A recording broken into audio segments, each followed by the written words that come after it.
akong balikon, pila to ka stimulus nga ang tao gatubang? How many kinds of stimulus? Pila ka to? Unsay number 1? God consciousness, mo number 1. So, mo na una ha, naroon na tao, mo respond ba siya? Mangita ba siya sa Diyos o di? That's God consciousness. Number 2, unsa may number 2? Ayaw yung taon kalimti, gospel. Gospel yung kaduha. Kini nga itong ipangisgutan, mga part of the gospel.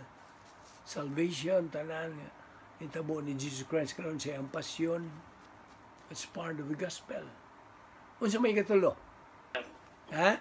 That's why it's repetition. That's why it's repetition, right? No, you see? Nakita ni Kinkin karon. Repetition is really very vital, very important.